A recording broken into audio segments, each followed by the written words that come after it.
Pascal Gilles, est-ce que vous pouvez vous présenter aux spectateurs de Protégor et nous raconter votre parcours? Bien sûr, bonjour. Donc j'ai commencé en 1987 par les arts martiaux vietnamiens, le Viet Cong Phat plus exactement, discipline que j'ai pratiquée pendant quelques années où j'ai obtenu mon premier diplôme d'instructeur. En parallèle, j'ai travaillé le taekwondo au cercle Lee Kuan Yew. Par le biais professionnel, j'ai rencontré une personne, en l'occurrence M. Robert Paturel, avec qui j'ai commencé à travailler le bâton, le tonfa, la selle professionnelle et la boxe, qui lui, grâce à son ouverture d'esprit, m'a aussi dirigé vers d'autres disciplines, notamment le penchak silat. J'ai découvert M. Charles Jousseau dans les années 95, avec qui j'ai travaillé le penchak silat, avec qui je travaille toujours, et je suis à l'heure actuelle professeur donc pour l'organisme FIFO en penchak silat. Toujours dans le travail d'ouverture d'esprit, j'ai rencontré donc un grand monsieur des arts martiaux, en l'occurrence Danilo Santo. Ce monsieur, je l'ai rencontré à Paris, donc sur invitation de Charles Jousseau.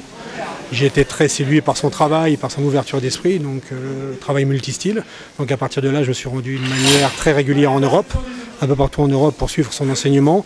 Et à partir de 1999, aux États-Unis, à Los Angeles, à son académie.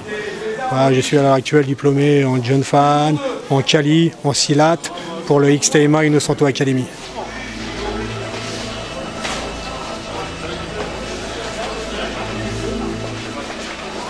Et non, avec les grosses pattes qu'il a, même quand il frappe pas fort.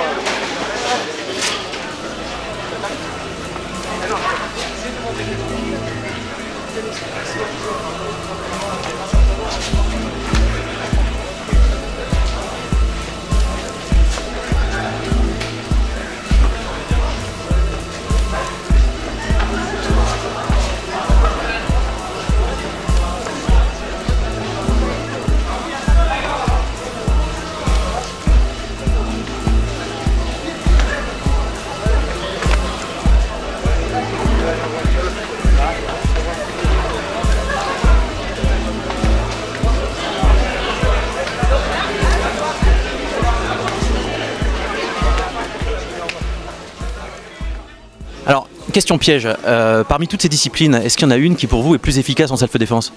Non, justement, pour moi l'efficacité en self-défense réside dans l'étude justement multistyle. Car chaque discipline peut apporter une réponse adéquate dans une situation bien précise, mais pas dans toutes les situations. Donc il faut savoir, je dis toujours, le travail de la boîte à outils, avoir le bon outil au bon moment. Vous avez aussi pratiqué avec les Dog Brothers, il me semble. Oui, tout à fait. Donc toujours dans un souci de recherche, j'ai découvert les Dog Brothers un peu après les années 2000. J'étais très séduit justement par le côté efficace, par la réalité du combat. Donc j'ai voulu une première fois me tester, voir ce que ça donnait, ce que j'avais appris en tatami, ce qui pouvait réellement fonctionner en combat. Et c'est là que je me suis aperçu qu'il y avait des choses très académiques qui ne marchaient pas quand vraiment on combattait d'une manière réelle. Donc très séduit par cet enseignement, j'ai continué à travailler ça et je me suis mis à combattre de manière régulière au gas ring. Donc je suis instructeur maintenant pour les Dog Brothers et je suis le premier français à être nommé Dog Brothers.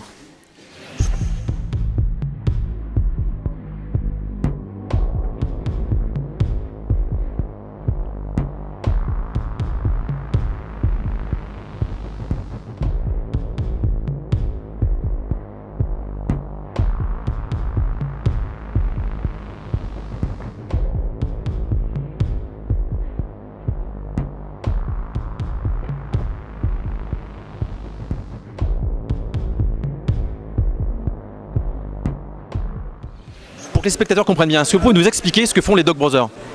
Bien sûr, avec plaisir. Déjà, je voudrais faire une distinction entre les Dog Brothers et le Dog Brothers Martial Arts. C'est bien deux choses différentes. Dog Brothers, le nom de Dog Brothers, on l'obtient qu'à partir du moment où on a effectué un certain nombre de combats dans les rassemblements, ce qu'on appelle gas ring. C'est-à-dire qu'on n'est pas obligé d'étudier le système martial des Dog Brothers pour devenir un Dog Brother.